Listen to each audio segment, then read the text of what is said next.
Hello, everyone, and welcome. I'm pleased to be with you again as part of People and Planet United Global Health and Purpose Summit. It's a global gathering bringing leaders together across health, technology, and innovation to explore how we can drive better outcomes for both people and the planet. My name is Ivan Ruiz. I'm a partner at Fin Partners, where I work at the intersection of health, innovation, and communications. I'm helping organizations navigate complex transformations and emerging technologies. And it's my pleasure today to be joined by Junmyung Kwon, founder and CEO of Medical AI. June brings a strong perspective on how AI can be translated from technical capability into real clinical application with a focus on adoption, usability, and impact within healthcare systems. So, in this session titled What It Takes to Bring Clinical AI into Real Practice, June will share his perspectives on what it truly takes to move from innovation to implementation to deliver meaningful impact in real world settings. June, it's a pleasure to have you with us. The floor is all yours, sir. Thank you for your great introduction. And I am Junmyung Kwon, call me Jun, and I am CEO and founder of Medical AI. And I share some slide. Wait a second. Yep.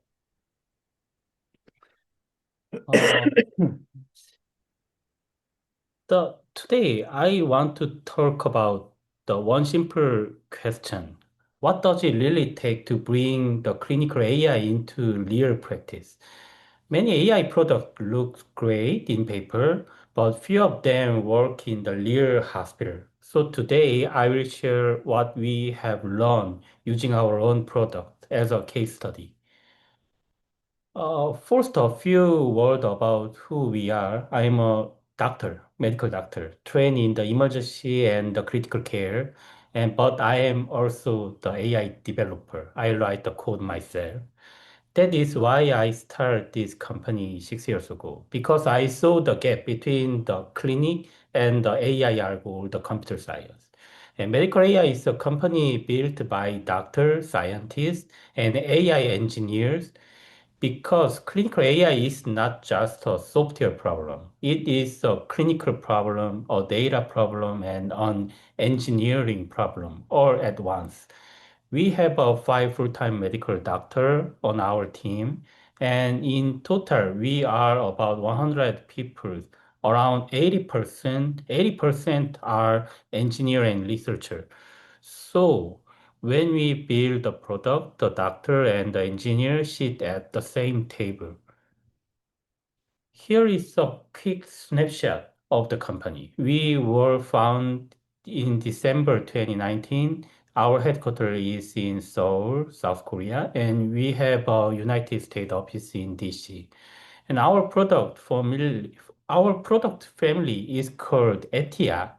It is a series of the AI ECG digital biomarker. Today, ETIA can analyze a simple ECG and detect the heart failure, heart attack, and aortic stenosis. And every month, the more than 150,000 patients are paying to use our software in real hospitals. And our flagship product is called ATI LVSD. The LVSD means left ventricular systolic dysfunction. In simple words, it is a type of heart failure. Today, doctors usually need an echocardiogram to find this disease. That is expensive and time consuming. Our software does something different. It looks at the normal 12-lead ECG, the one every hospital already has. In just 10 seconds, ETIA give a risk score from 0 to 100 with a clear high and low risk level. No new machine, no extra test, just a line on the existing ECG report. Now, let me show you something I am proud of. This is our adoption in the South Korea over 2 years. 2 years ago, we start with 15 major hospitals. Today, we are in more than 130 major hospitals in South Korea and more than 230 hospitals worldwide. The number of the paid ECG tests is growing very fast, about 667% per year for the last 2 years.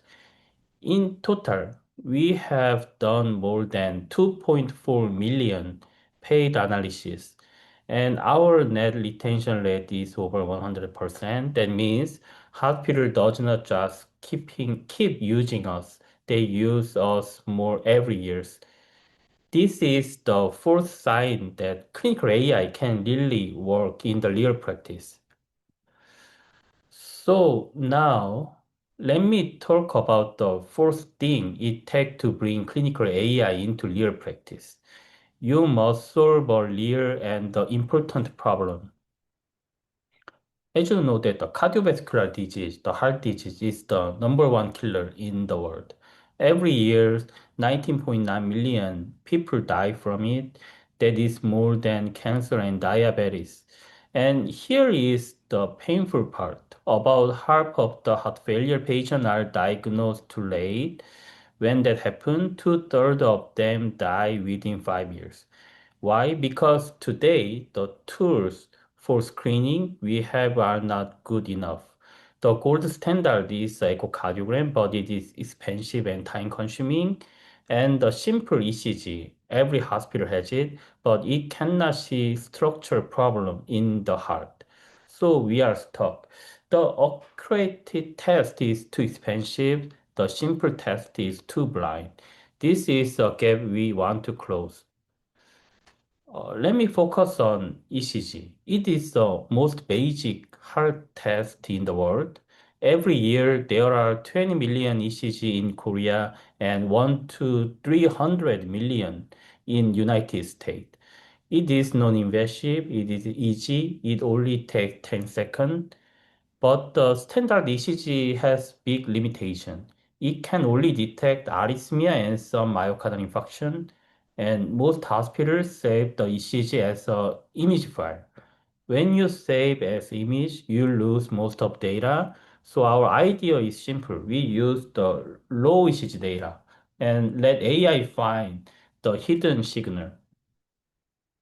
This is how doctors read the ECG today. They look at the image. They use rules from the textbook like this. It takes year of training, and even with training, the human eye miss many things. The human eye sees a wave, the image, but the AI can see the number. Before the image file, ECG machine generated this raw ECG data. This is what AI sees. A 10-second ECG with tablet sample 500 times per second. That is 60,000 data point. 60,000 numbers from one ECG, one short test. Inside this number, there are patterns, the pattern that no human can see. Our AI is trained to find these hidden signal and turn them into clinical insight. Here is the difference between the traditional medicine and our way. The old way, the traditional medicine start with the raw ECG data, then convert it to an image, then to feature, then to rules. At every step, you lose the information. In the end, the old method can only detect a few diseases like arrhythmia or ST elevation myocardial infarction.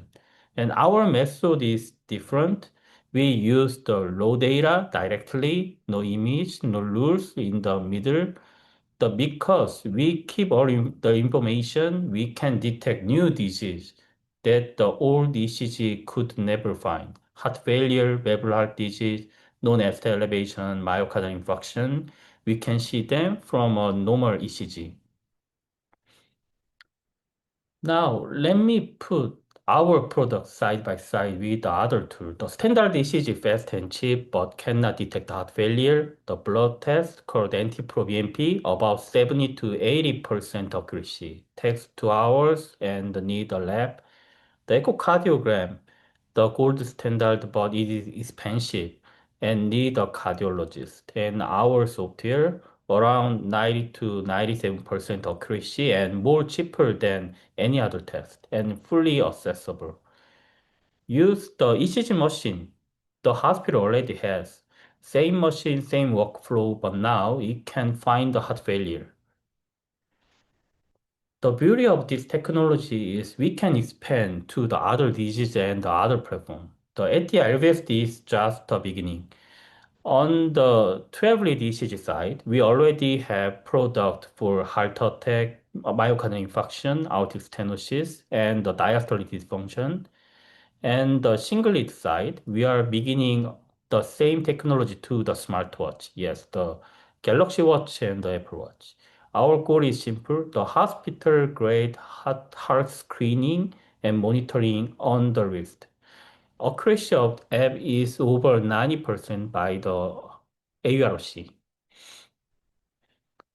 Now, the second thing it takes to bring a clinical AI into legal practice, you need real peer-reviewed scientific evidence, not just a demo. Our team has published more than 70 papers in the international journals, including the European Heart Journal and the Lancet Digital Health. In subgroup analysis, at the LBSD score on AURC of 91%. The blood test, the NT-proBNP is only 72%. Our AI is more accurate than the standard blood test for heart failure, and our negative predictive value was 98%. That means when the ATS said low risk, you can really trust it. And 2 months ago, we received a very special honor. We were the first ever winner of the ACC Global Digital Health Award. This is from the American College of Cardiology, one of the most respected heart organization in the world. They select us for real-world clinical impact, not for a demo, not for a promise. They select us because the technology is actually working in the real hospital with a real patient. This is one of my favorite study. It was published this year in the JACC Advance. Researchers in the Netherlands proceed head-to-head validation research about AI ECG.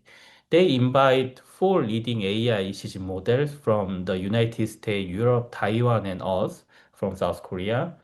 They use a strong external data set, Dutch patient with both ECG and the cardiac MRI. It was their data, not ours. And here is the interesting part. The ASIAN model, our model, show the highest performance. And that for me is the strongest kind of the evidence because it show our AI does not depend on where the patient is from. It just read the heart. We also proceed about the several extensive validation research in globally. We also test our model in India. In a single center, the accuracy was 97.4% by ARC, and we found something interesting. The patient we called false positive, most of them were not really false. 60% of them already had a structural heart disease just at an early stage. So our false positive are actually catching the early stage of disease before the doctor would see it. And the the beauty of ECG is a very low cost test and very simple test, which can be used in the low and middle income country. And we did not stop in the rich countries. We also test our software in Africa, the Kenya. This was a prospective study across 8 healthcare sites with almost 6,000 patients in Kenya. This is one of the largest external validation ever in a low and middle income countries. And the result held strong sensitivity above 95%, negative predictive value above 99%. Our AI worked the same in the Seoul, in Mumbai, and in Nairobi. And so, before I move on, let me answer one question I often get. How can your AI work the same way in the many countries? The answer start here. We have collected more than 20 million data set, 20 million low ECG data from over 7 countries. from many age, from many ethnic groups, from many clinical settings. And we use this low signal, not image, so we keep all the information stably. Without good data, no AI can be truly clinical. The 4 years ago, when most of AI company were renting cloud GPUs, we made a different decision. We bought our own supercomputer from NVIDIA. 160 GPUs, 100 petaflops, about 4 times larger than the National Computing Center in South Korea in that time. We have used the supercomputer for only AI CG development. Why does this matter? We make very large scale AI model by reliable cost. And this is where it really get interesting. Most AI company in healthcare today work like this. One disease, one AI, another disease, another AI. If they want to add in new disease, they have to start over from zero. We do it differently. We built a single massive foundation model trained on 20 million low GG data with a supercomputer that already understand the ECG itself. Then for each disease, we just fine-tune the model, heart failure, heart attack, or audiovalvular stenosis, and others. The result, the higher accuracy, better robustness, and we can launch a new disease product very fast. So I want to leave you with this idea. We are not just an AI product company. We are the foundation AI platform about the biosignal. Of course, science alone is not enough. You also need the regulatory approval. We have approval from Korea, Europe, the UK, India, Vietnam, Indonesia, Thailand, and Africa. And today, more than 20, 30 hospitals are using our software. More than 150,000 patients paid for it every month. From the lab to the regulator to the hospital to the patient, this is no longer the research project. This is the clinical AI in the real practice. The third thing it takes, your AI must fit the doctor's workflow, not the other way around. Here is what I mean by workflow. In the normal hospital, the doctor order an ECG, the technician does the test, the result come back to the doctor's screen. With our software, almost nothing changed. Doctor just order a slightly different ECG order, AI ECG. The same machine, the same patient, the same 10 seconds, the result come back with the line, our risk score and the risk level. No new screen, no new login, no new training. The technology becoming visible, the benefit is visible. Let me tell you a real story. This was on the front page of the Korean national newspaper last November. A man visit the checkup center at the Gangbu Samsung Hospital. No symptom. He felt completely fine. The technician took a normal ECG. No extra step, no extra time. But this hospital had built on clinical pathway with our software. When the ETIA, our software flags a patient as a high risk, the patient does not go home. They are sent directly to the emergency room in the hospital. So when our AI returned a risk score about the 51 high risk, the staff did not need to think. The pathway was already there. Within 15 minutes of arriving at ER, emergency room, his heart stopped, cardiac arrest, right there surrounded by the right team. The CPR, then ECMO, then the heart transplantation. He survived, he went home. Without the AI, he would have driven home and probably die in his car. Now notice something. The doctor did not do anything extra. The technician did not do anything extra. The patient did not do anything extra. The AI quietly worked in the background like a safety net. The hospital's clinical pathway turned the sign into the action. The This is what clinical AI in real practice really means. The first thing it takes, even great AI cannot survive if no one will pay for it. In Korea, interestingly, we are the one of the very few AI company with the real reimbursement code from the South Korea government. A normal ECG cost about $5. With our software, the hospital added $7, total $12. The $7. For the test that is more accurate than the $100 blood test anti-proBNP and help prevent the $50,000 hospitalization. In the United States, as you know that there is a CPT category 3 code around $128, the economic work. That is why hospitals keep coming back. Now, let me address something I heard often. What if my country does not have a reimbursement code yet? This is a fair question, and the answer is our software still pay for it. And when the hospital use our software, the three things happen. One is the fewer patients are missed.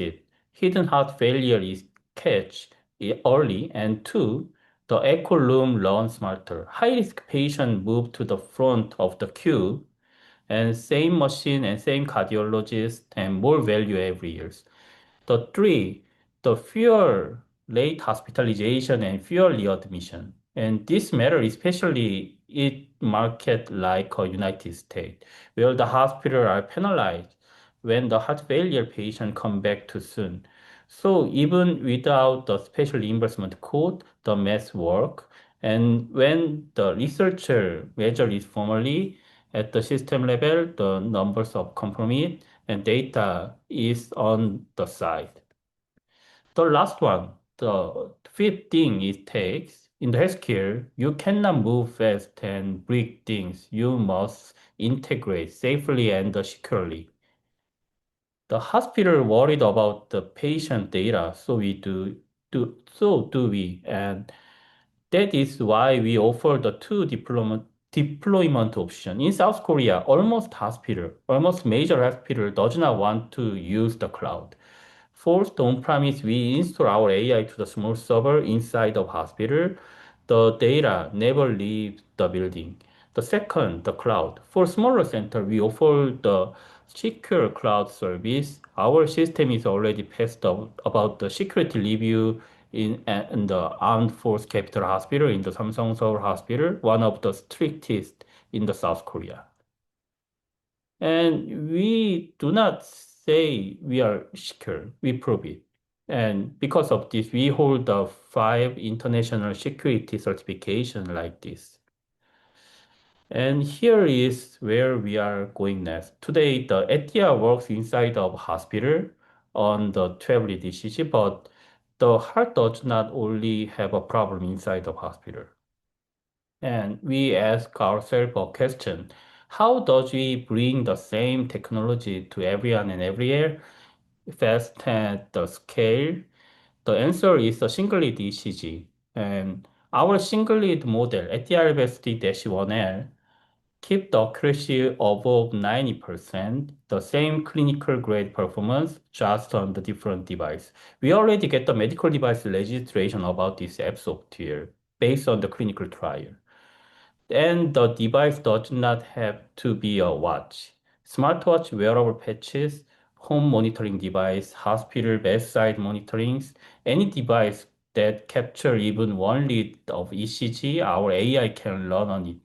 And we already validate it by many studies.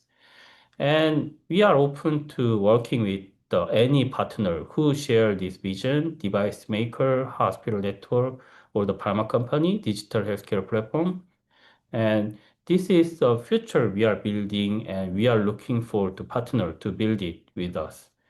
And so let me close. What does it take to bring a clinical AI from the algorithm to the real practice?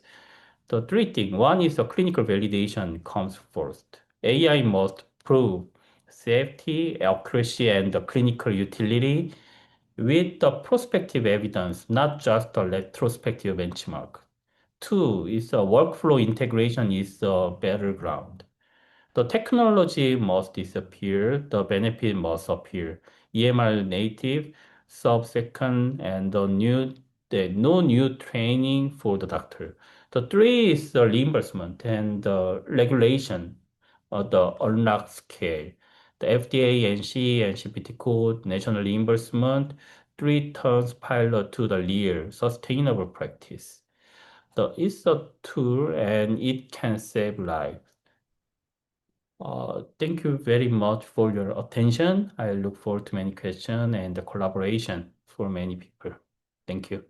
June, thank you so much. This was such an insightful presentation, and I was taking notes along the way here because there was just so many things that really stood out to me. One was the sheer volume, right? The Yeah. rate of adoption. Did you say it was 2.4 million use cases over the course of 2 years? Like that's pretty Yes. significant.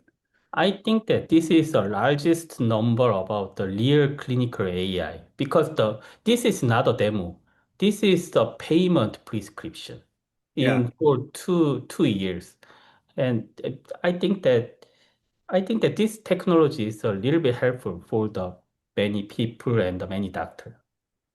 Yeah, I mean, and then the other thing that kind of stood out to me was the approach, and these are sort of recurring themes that we're seeing, in these conversations around how AI is being adopted in a clinical setting. First of all, it's identifying that very specific problem. I Yeah. think the most impressive thing that I saw was the slide where you showed the visual of the EKG, and then next to it you showed the data, the Yeah. binary numbers that are feeding it, and so it really underscores this idea that, AI, artificial intelligence, it's something that Gil Bash always says is really augmented intelligence. It's a thought partner for these clinicians. It's seeing things that are just not visible to the naked eye. And I thought that that was such an impressive and an important insight that you brought up. Yeah. The it's a very interesting the theory because the many ECG device, almost ECG device make this numerical value, but the doctor do not use about numerical value because this is like a trash. But when we use this low ECG data with the AI, we can detect the new disease. This is a very important thing. Yeah, very, very impressive. Can't thank you enough again for sharing your perspectives. And, Yeah. again, thank you for everyone who joined us today on these important conversations about AI integration in the clinical setting. So thank you so much, June, for joining us. Thank you very much. It's a very honor to join this conversation. Thank you. Amazing.